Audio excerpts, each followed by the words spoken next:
اصبر على ما يقولون واذكر عبدنا داود ذا الأيد إنه أواب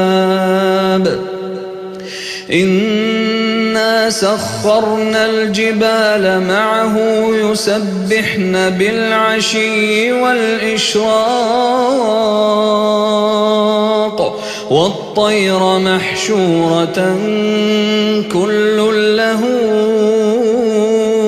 أواب وشددنا ملكه وآتيناه الحكمة وفصل الخطاب وهل أتاك نبأ الخصم إذ تسوروا المحراب إذ دخلوا على داود ففزع منهم قالوا لا تخف خصمان بغى بعضنا على بعض فاحكم بيننا بالحق ولا تشطط واهدنا إلى سواء الصراط إن هذا أخي له 99 نعجة ولي نعجة واحدة فقال أكفلنيها وعزني في الخطاب قال لقد ظلمك بسؤال نعجتك إلى نعاجه وإن كثيرا من الخلطاء ليبغي بعضهم على بعض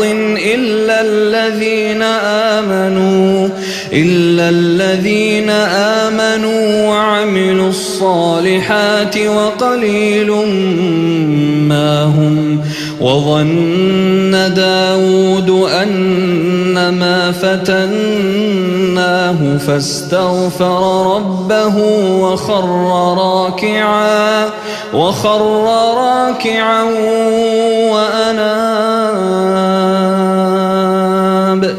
فغفرنا له ذلك وإن له عندنا لزلفى وحسن مآب يا داود إنا جعلناك خليفة في الأرض فاحكم بين الناس بالحق ولا تتبع الهوى فيضلك عن سبيل الله إن الذين يضلون عن سبيل الله لهم عذاب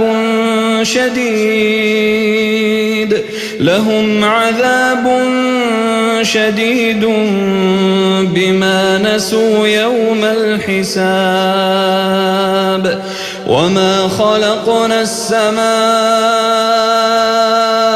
والأرض وما بينهما باطلا ذلك ظن الذين كفروا فويل للذين كفروا من النار أم نجعل الذين آمنوا وعملوا الصالحات كالمفسدين في الأرض أم نجعل المتقين كالفجار كتاب أنزلناه إليك مبارك ليدبروا آياته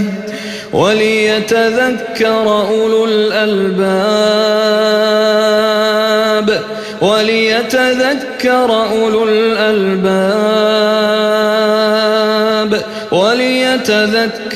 أولو الألباب ووهبنا لداود سليمان نعم العبد إنه أواب إذ عرض عليه بالعالمين بالعشي الصافنات الجياد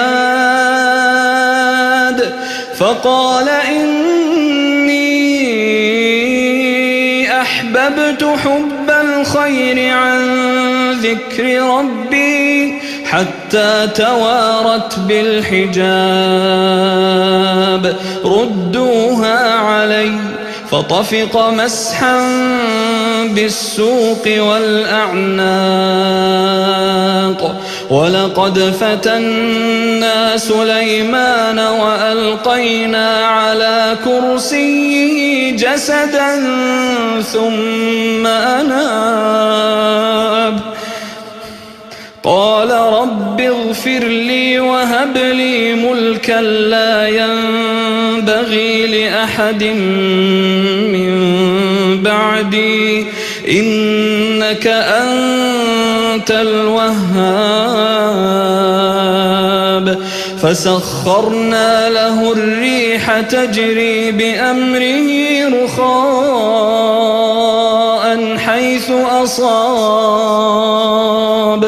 والشياطين كل بناء وغواص وآخرين مقرنين في الأصفاد هذا عطاؤنا